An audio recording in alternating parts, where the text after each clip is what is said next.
that we're creating a fertile ground for technology as an enabler, because if the guys are not ready, you know, we will invest in the systems, but they won't give us what we want.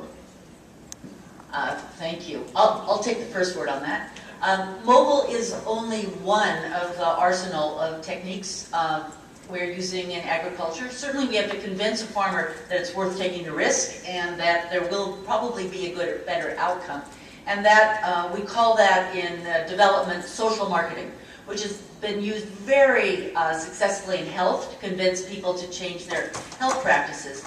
And radio, TV, mobile vans, just regular marketing techniques work there. You can't convince a farmer through text messages how to graft. You can't train him how to graft a tree, and you certainly can't convince him that some technique's going to work. So it's complementing by other communications channels and techniques. Does somebody? Yeah. I would actually say that I think behavior change is a larger problem than just the small shareholder farmers, actually. We're working with some of the large, brands to use mobile technology to transform agriculture at all of the different levels. Some people get it and some people don't, and it's also about how you change the systems. Even if one person gets it, that's not enough. So I think it's a totally legitimate question, and I think that what we generally see is the power of personal networks is really important. And also, if you see someone else who's being really successful in the neighbor next, in the village next door, or in the MNC that's your competition, that those things are the things. So you need visionaries, and you need to capitalize on the visionaries and then articulate the successes of the early, And finally, one more point actually is metricing is so important. I just think across this entire industry, if we're not metricing the successes, you can't go convince someone that you get a 25% yield increase, right? So. Quick words. Yes, kind of a big important question, and I'll speak to a very small part of it. I think the nearby reference case study is important, right? It's best if it's the guy one door down or two doors down, not one state over or the village over, real close. Maybe I can even go talk to him. Obviously, it's got to start with a value proposition. If there's no value, I can't talk you into anything. But if there is value, that's kind of necessary but not sufficient for me to be able to talk you into something. I think it just has to be incredibly easy. Because we have a lot of technologies on the table today that people just don't use because they're too complicated. And these are smart, well-educated, successful farmers supported by extremely big and sophisticated dealer channel. It's just easier not to use it. I mean, so the challenge is even greater where all that stuff's not present. Thank you. Without adding too long to this bit, so the technology we regard as a tool. It's not the solution. The mobile technology is part of our tool set. It's a major part, but it's not the only part. That spans what we call the last mile. But our belief is that in many environments, not with commercial farmers, but with many environments, you also need what I call the last meter. The person-to-person, trust-based stuff. So all of our community knowledge workers, for example, are farmers themselves. They're typically what you or I would otherwise know as a lead farmer, right? So they do, and therefore they leverage that credibility. So, I have to be the roving mic person too, so. Yeah, my question is to John, because it looks like your technology is working, but how much it cost for the smallholder farmers if you go in business model, initial investment and something like operating, to make it like relative, how much of the total cost of production would be on that technology? I'll meet you halfway. Meet USAID halfway. That's a beautiful thing. Thank you for the question. Just very briefly, we're still I call us innovators, except because we're experimenting, right? There's no silver bullet, right? As relates to Mandela's question as well. There's no silver. So in Uganda, the farmers don't pay anything. At the moment, it's donor money and there's some government money. It's also some earned revenue. We're earning more and more money from people that want to see certain services or delivered to people, or that want to extract information. In Ivory Coast, just briefly, it is a USAID funded project. It's just getting started now. It's targeting cocoa farmers who, in essence, you've got a big industry. You've got 800,000 farmers growing cocoa, and they're cutting down their trees because they're discouraged, they're not making, etc. It's a broken value chain. We are working with the industry body to solve that one. The industry body will see advantage in this, it will reduce their transaction costs, improve their quality, volume, etc. They will pay for it. So the idea always is the smaller farmer, maybe in the future, as they become more like a commercial farmer, right, then they can start to pay for these services. But initially, it's just too big an ask. That piece is a very strong component of the KPIs, or the things that we're looking to metric out of the work that we're doing, which is how much cost out of the system are we taking. So it is a question of where the cost ultimately is going to lie, but from an overall systems perspective, we believe that moving from paper and taking out all of the inefficiencies will actually decrease the cost of the overall system.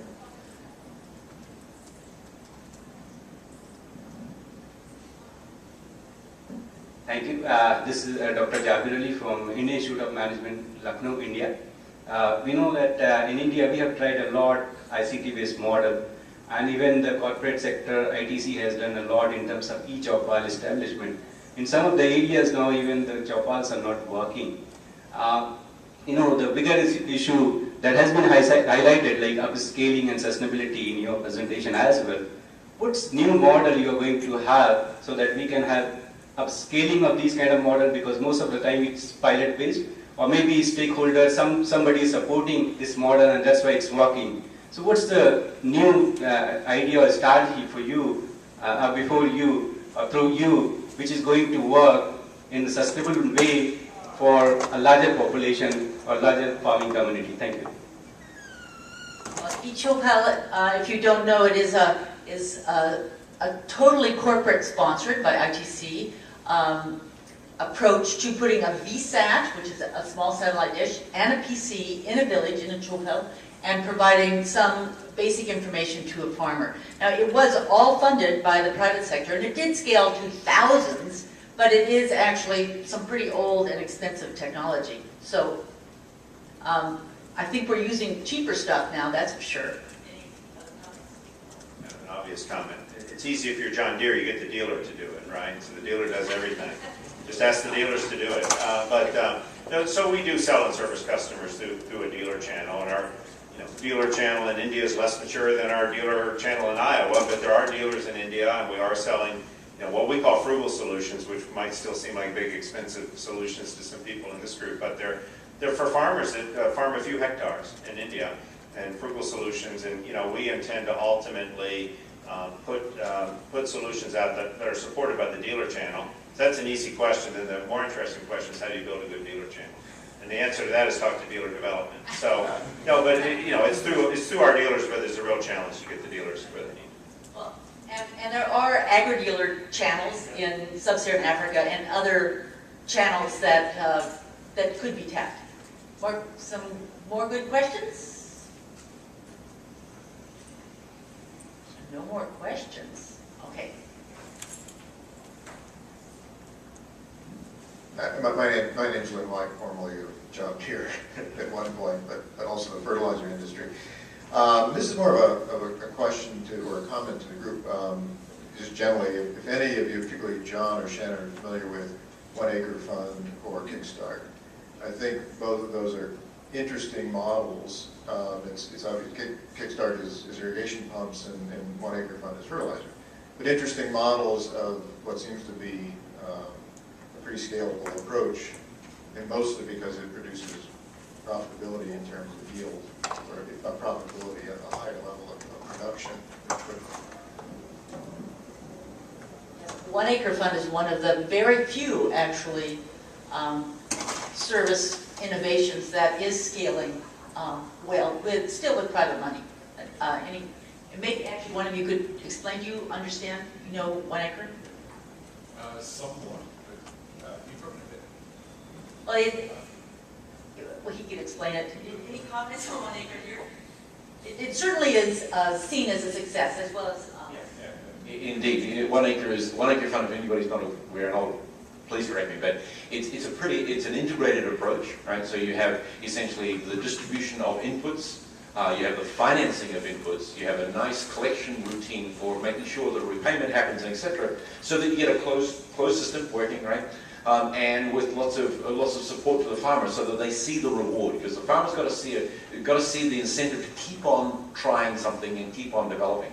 So we see it as very complementary. I mean, we never want to be in the inputs business. We never want to be in the agronomic support business. We're not trying to do technoservice jobs. So each of us, I think, can find our own places. The question always is, so where's the forum for actually bringing these best ideas together and stitching them together and going out and doing something in the level of the millions as opposed to the tens of thousands, right? And that's something I think we all are still struggling for, but very much is needed.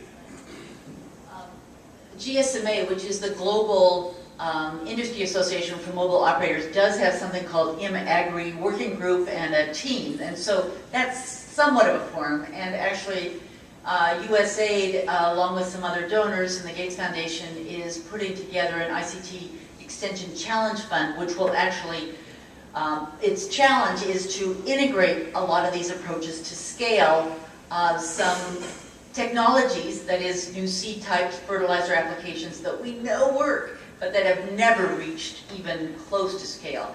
And that should be happening in the next year. Some more questions or comments? I think the comment I'd like to make is really around how there's a lot of changes that are happening on the hardware side. So if you look at the growth of tablet computers, they're getting to a point where even they are getting cheaper than some cell phone brands. And the beauty of the tablet computers is that you can run video content. Because I think for me the change in behavior is really around giving people more to see. And I would like to challenge, programs like what you're running, John, and the Vodacom one, to say, how do we leverage the use of that new hardware to turn things around? And I think secondly, it's ensuring that when we look at M-Pesa as a success story, we shouldn't forget that it took a lot of defeat funding and a few years to get that system to work before the commercial sector took it up. So what you are doing is, as USAID and everyone else, is important in creating the proof of concept that the commercial sector can take and run with. Yeah, I dare say Safaricom put in lots more money than DFID, but and had the patience to make those investments. Yeah, I think you hit on two really important things. One, for me though, it's about the innovation process.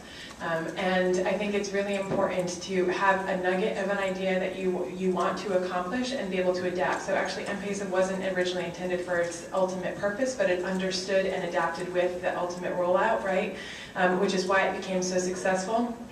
And in part of that is, I completely agree with the long-term potential of having like education services as being part of the tablets that may end out in these other places. But if we put too much sort of hopes or too much functionality on the things that we're trying to accomplish, we'll never get done these core things.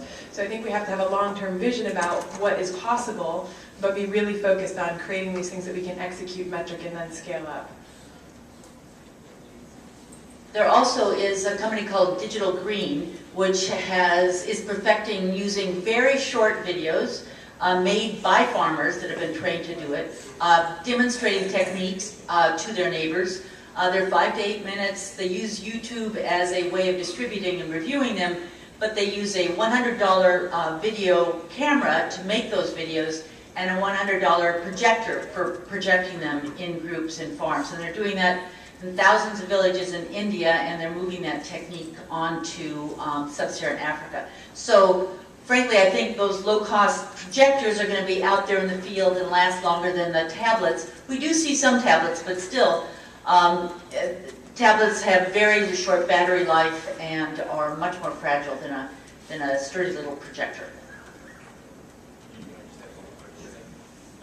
And just to add to that, I talked about mobile, but we use farmer voice. We have something called farmer voice radio. So again, the point is that once you have people that have engaged with technologies like these community knowledge workers, they have a lot to share. And they can share it with their local neighbors, etc. But sometimes they have great innovations of their own that they should be sharing with other people. So we've worked with community radios that we get these guys interviewed. They're on a radio show. It gets broadcasted. We organise farmers to listen in, and that way, stuff gets around. And local innovations also get put into our database. It's not a one-way traffic. And just to Amanda's point about devices, This little thing here is the handset that right now the community knowledge workers use. It's a smartphone, lots of storage, it works offline. All of this content is both available and also data is collected offline as well as online. It's got video, it's got a camera for photographing diseases or pests that nobody's seen, etc. Photographing the farmer, recording the farmer. It's about $80, right? So we provide that, a solar panel, and a charging set, and these knowledge workers buy it. Going back to your question earlier about the business models and so on, the farmers buy this to buy into the program so that they get used to the idea that knowledge actually has value. Any more comments, questions? Okay, I guess we'll adjourn, and our panelists are here. I didn't put their email addresses up, but I'm sure that you can contact any of us, and we'll give you the other emails. Thank you very much.